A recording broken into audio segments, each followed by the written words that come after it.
Assalamualaikum warahmatullahi wabarakatuh. Jumpa lagi dengan saya, Bapak Dr. Rudi Hermanto. Hari ini saya akan menyampaikan mata kuliah tentang pemetaan dan geometria kehutanan. Pada pertemuan kuliah pertama ini, saya akan menyampaikan tema citra satelit dan sistem pemetaan. Capaian pembelajaran dari mata kuliah pertemuan ini diharapkan mahasiswa mampu memahami apa itu citra satelit dan sistem pemetaan. Dikutip langsung dari disertasi Saudara Rudi Hermanto tahun 2011, bahwa citra itu merupakan perwujudannya berupa penggambaran. Penggambaran ini bisa sebuah lukisan, lukisan yang sering kita lihat baik di media ya, atau kita lihat secara langsung, serta foto-foto yang kita lihat atau kita ambil sendiri, patung-patung ya, patung-patung yang bisa kita pegang, kita saksikan dan lain sebagainya. Citra satelit itu mengandung data. Data-data ini berupa panjang spektrum gelombang elektromagnetik. Spektrum gelombang elektromagnetik ini ditangkap oleh suatu sensor satelit dalam bentuk saluran atau yang kita sebut dengan band gelombang-gelombang tersebut, panjang gelombang. Sebagai contoh adalah aplikasi Google Earth. Aplikasi Google Earth ini merupakan aplikasi yang sangat familiar dengan kita terkait dengan pemetaan dan geometria kehutanan. Dan aplikasi ini sering digunakan sebagai penunjuk membantu arah lokasi di lapangan. Jadi Google Earth ini merupakan program memetakan bumi yang bentuknya superimposisi. Jadi apa itu superimposisi? Superimposisi itu penempatan suatu di atasnya tetapi masih terlihat. Jadi seperti berlapis-lapis, tapi dalam lapisan itu kita akan bisa melihat tiap lapisan seperti kita bergerak masuk ke dalam. Di sini superimposisi ini merupakan suatu penempatan di atasnya digabungkan dari pemetaan satelit, foto udara, dan bentuk dari globe bentuk bumi 3D. Nah, ini semuanya dalam bentuk virtual. Berikut ini merupakan suatu bentuk contoh dari superimposisi menggunakan aplikasi Google Earth. Yang pertama, kita bisa lihat bagaimana bentuk dari kiri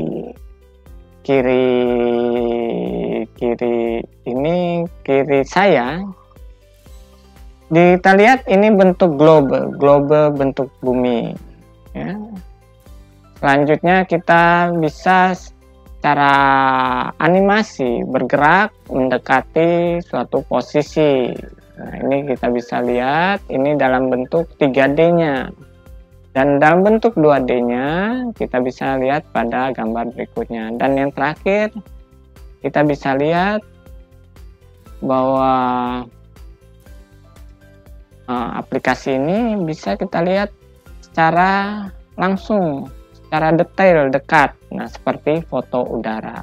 Nah, pada gambar 1, 2, dan 3 ini dalam bentuk citra satelit yang sering kita pahami seperti itu. Sedangkan kalau yang keempat ini yang bisa kita pahami seperti suatu bentuk foto udara yang diambil oleh pesawat, baik pesawat maupun drone. Pemetaan pada Google Earth ini menggunakan suatu proyeksi. Jadi proyeksi ini digunakan penggambaran bentuk 3 dimensi menjadi 2 dimensi. Ya, menggambarkan objek 3 dimensi menjadi tampak garis-garis tegak lurus dengan bidang datar atau yang kita sebut dengan ortografi atau juga dengan peta. Nah, proyeksi peta sistem koordinat ini menggunakan pendekatan varian Mercator tahun 1984, yaitu World Geodesic System atau WGS 84. Jadi, dia menggunakan proyeksi dalam bentuk bumi itu bulat. Ya, dan tahun 1984 ini sebagai sistem koordinat referensi dari Global Position System. Jadi sistem proyeksi yang memetakan bumi itu bulat ke dalam bidang datar ini menggunakan proyeksi WGS 84 ini digunakan secara umum sebagai koordinat referensi pada aplikasi penggunaan alat-alat GPS atau Global Position System. Nah, berikut ini merupakan gambaran dari proyeksi peta yang menggunakan GPS tersebut. Nah, bisa kita lihat di sini pada gambar yang pertama ada bentuk geodesik bumi. Di situ ada garis lintang, garis bujur, garis khatulistiwa, meridian, dan sebagainya, kutub utara dan selatan. Berikutnya dalam bentuk citra ini bisa kita lihat garis-garis ini akan terlihat mana bagian selatan, utara, barat, dan timur. Dan pada gambar yang ketiga ini kita bisa lihat seperti foto udara menggunakan pesawat atau drone. Nah, tetapi di sini kita bisa lihat juga ada garis-garis koordinat ya, sebagai garis proyeksinya. Dan yang terakhir ini bisa kita lihat lebih detail bagaimana bentuk rumah ya yang mempunyai titik-titik koordinat tertentu. Jadi proyeksi Mercator memproyeksikan permukaan bumi berupa pemindahan data-data dalam bentuk peta pada bidang datar. Jadi proyeksi ini merupakan proyeksi yang berbentuk silinder normal terbangun atau disebut conform, yang dengan mempertahankan sudut-sudutnya, di mana seluruh permukaan bumi ini digambarkan pada bidang silinder pada sumbu yang berimpit dengan bidang bola bumi. Sistem koordinat Universal Transfer Mercator atau UTM ini merupakan sistem koordinat permukaan bumi yang memiliki garis lintang dan bujur, yang menganggap bumi sebagai ellipsoid yang sempurna. Tetapi sistem koordinat UTM ini berbeda dari garis lintang bujur global karena dia akan membagi bumi menjadi 60 zona. Zona di UTM ini memiliki bentang 6 derajat bujur dan masing-masing mempunyai pusat meridian yang ditentukan. Sistem koordinat universal transformator digunakan untuk memodelkan bumi yang arah utara UTM pada titik tertentu ini dapat berbeda hingga 200.000 meter atau 200 km untuk wilayah geografi yang berbeda. Artinya di sini jika kita membuat suatu titik pusat meridian pada bumi, ini akan terjadi suatu bentuk pergeseran garis. Nah, pergeseran garis ini terjadi pada jarak 200 km. Hal ini bisa kita lihat seperti gambar berikut, di mana bumi dibagi menjadi beberapa zona dengan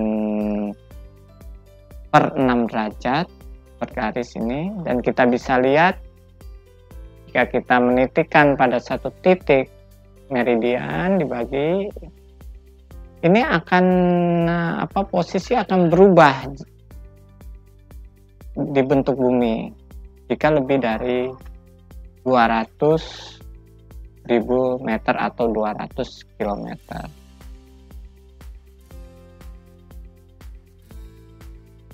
Pengecekan lapangan atau ground check untuk areal yang luas dan medan berat memang memerlukan peralatan yang canggih, akurat, dan memadai. Perangkat ini terkadang sangat mahal harganya, sehingga bukan saya untuk merekomendasikan suatu pengecekan lapangan atau ground check menggunakan aplikasi Google Earth, tetapi Google Earth ini bisa sebagai dasar digunakan untuk melakukan pengecekan lapangan. Artinya Google Earth ini sudah mampu dia untuk mendeteksi suatu lokasi seperti melakukan pengecekan lapangan yang tadi saya sebutkan, bisa seperti foto udara melalui pesawat atau drone. Karena Google Earth ini merupakan program memetakan bumi secara superimposisi, memiliki bagian yaitu pemetaan foto udara melalui sistem pencitraan pesawat atau ortofotografi. Gambar-gambar ini diperoleh dari tetrametrik. Citra satelit dan sistem pemetaan ini membuat data-data yang bersifat spasial dan temporal atau ruang dan waktu. Nah, berikut ini merupakan referensi dari mata kuliah materi ini, yaitu Google Earth. Nah, ini bisa dilihat aplikasinya, baik download untuk desktop dan untuk sistem Android bisa. Tadi gambar tadi merupakan menggunakan aplikasi Google Earth versi aplikasi Android. Selanjutnya adalah Terametric Incorporation tahun 2020. Bisa diakses langsung https terametric.com v2enscape. Selanjutnya adalah artikel dari Larry Moll tahun 2001 berjudul Datum Shift and Digital Map Coordinate Display US Geological Survey, revisi Maret 2001. Ini bisa diakses https www.usgs.gov/why arnet 83 position value show far net 27 value very old coordinate wrong new science product United States Geological Survey atau USGS. Selanjutnya adalah disertasi dari saudara Rudielmanto yang berjudul Pengukuran dan Monitoring Pembentuk Fisik Pesisir Kabupaten Lampung Timur, Provinsi Lampung, Universitas Lampung, dan Wikipedia Universal Transformator. Artikel dari Wikipedia ini bisa diakses langsung di http://en.wikipedia.org Wiki Universal Transformator Coordinate System. Demikianlah yang bisa saya sampaikan untuk pertemuan ini. Terima kasih atas perhatiannya kepada para mahasiswa dan mahasiswi. Dan saya akhiri, Assalamualaikum warahmatullahi wabarakatuh.